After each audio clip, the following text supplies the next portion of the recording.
Hi అండి. అమ్మ వాళ్ళ ఇంట్లో ఉన్నప్పుడు మీతో షేర్ చేసుకుందామని షూట్ చేసిన వీడియోస్ అన్నీ ఫోన్ బాగాలేక అలానే ఉండిపోయాయి. ఇప్పుడు ఫోన్ రిపేర్ చేయించుకున్నాను కదా, అందుకే ఒక్కొక్కటిగా మీతో షేర్ చేసుకుంటున్నాను. అత్తమ్మ వాళ్ళ ఇంట్లో ఉన్నప్పుడు డైలీ మినీ వ్లాగ్స్ రూపంలో మీతో షేర్ చేసుకున్నాను. అమ్మ వాళ్ళ ఇంటికి వెళ్ళిన తర్వాత ఒకటి కూడా షేర్ చేసుకోలేకపోయాను. ఎందుకంటే ఫోన్ రిపేర్ వచ్చిందని ప్రీవియస్ వీడియోలో చెప్పాను కదండి. అందుకే ఇప్పుడైతే షేర్ చేసుకుంటున్నాను. అమ్మ వాళ్ళ ఇంటికి వెళ్ళామా, మా వాడు ఉయ్యాల కట్టించుకున్నాడు. వాడికి ఎప్పుడు ఉయ్యాల అలవాట్లేదు, కానీ ఈసారి అమ్మ కడదాము వాడు ఊగుతాడు అని కట్టింది. ఫస్ట్ కొంచెం భయపడ్డాడు, తర్వాత అలవాటైపోయింది. ఇక డైలీ ఉయ్యాలు ఒకటమే పని అయిపోయింది వాడికి. అలాగే పల్లెటూరు అంటే మొదటిగా అందరికీ గుర్తొచ్చేది పంట పొలాలే కదండి. కానీ మేము వెళ్ళిన టైము పంట పండి దాన్ని మన ఇంటికి చేరే టైం. మనం పండించిన దాన్ని మన కళ్ళ ముందు కనిపిస్తూ ఉంటే చాలా సంతోషంగా ఉంటుంది కదండి.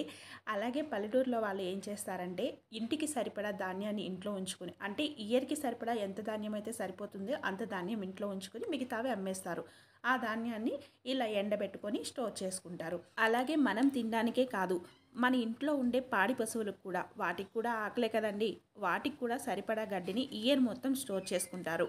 పంట పండినప్పుడే ఇలా వచ్చే గడ్డిని మిషన్లతోటి ఇలా ఉండలుగా చేసుకొని ట్రాక్టర్ల సహాయంతో ఇంటికి తరలించుకొని గడ్డి మామూలు అయితే వేసుకొని పాడి పశువులకి ఇయర్ మొత్తం ఆహారం ఉండేలా చూసుకుంటారు.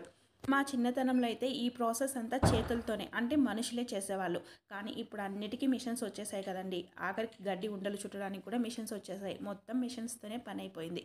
అమ్మ వాళ్ళ ఇంటి ముందే పొలాలు ఉంటాయి. సో మా వాడు రోజు ఆ పొలంలో ఏం చేస్తున్నారని చెప్పి ఇంటి దగ్గర చెట్టు కింద కూర్చొని చూస్తూ ఉంటాడు. అలాగే అమ్మ చేసే స్పెషల్ కర్రీ, ఈ కర్రీ అంటే నాకు చాలా ఇష్టం. స్పెషల్ అంటే ఏం కాదండి, చేపల్లో చింతాకు పొడి వేసి వండుతారు. ఇది చాలామందికి తెలిసే ఉంటుంది, కానీ ఇది మా అమ్మ చేస్తే నాకు చాలా ఇష్టం. అందుకే నేను వెళ్ళిన ప్రతిసారి అమ్మ దగ్గర చేయించుకుని ఖచ్చితంగా అయితే తింటాను. అమ్మ దగ్గరికి వెళ్ళినప్పుడే కాదండి, అమ్మ నా దగ్గరకు వచ్చినప్పుడు కూడా ఈ కర్రీ ఖచ్చితంగా చేసి పెడుతుంది.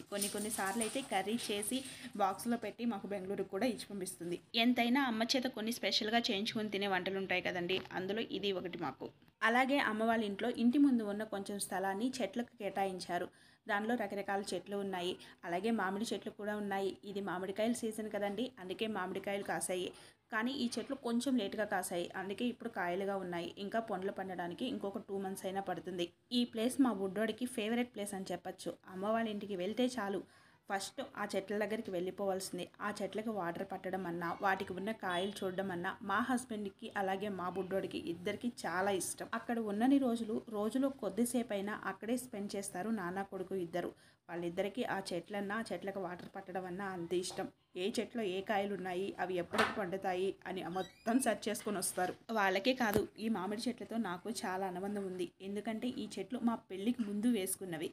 మా పెళ్ళికి ముందు అప్పుడు చిన్న చెట్లు, అవి పెరిగి పెద్దవైపోయి కాయలని చెప్పి డైలీ వాటర్ పట్టుకుని డైలీ ఆ చెట్లను చూసుకునే వాళ్ళం. అందుకే ఇప్పుడు కాస్తున్నాయి కదా, ఇప్పుడు ప్రతి ఇయర్ మా వాటా మాకు చెందాల్సిందే. మా వాటా మాకు చెందితేనే అమ్మ వాళ్ళకి తృప్తిగా ఉంటుంది. అలాగే ఇంట్లో సపోటా చెట్టు ఉంది. ఇవి పాల సపోటాలు, చాలా టేస్టీగా ఉంటాయి. కరెక్ట్గా మేము వెళ్ళే టైంకి కాయలు బాగా ముదిరి ఉన్నాయి. వెంటనే కాయలు కోసేసి ఇంట్లో 2-3 days పెట్టారు. బాగా పండిపోయాయి. ఫుల్గా తిని ఫుల్గా ఎంజాయ్ చేసాం. వీడియో నచ్చితే ప్లీజ్ లైక్ చేయండి.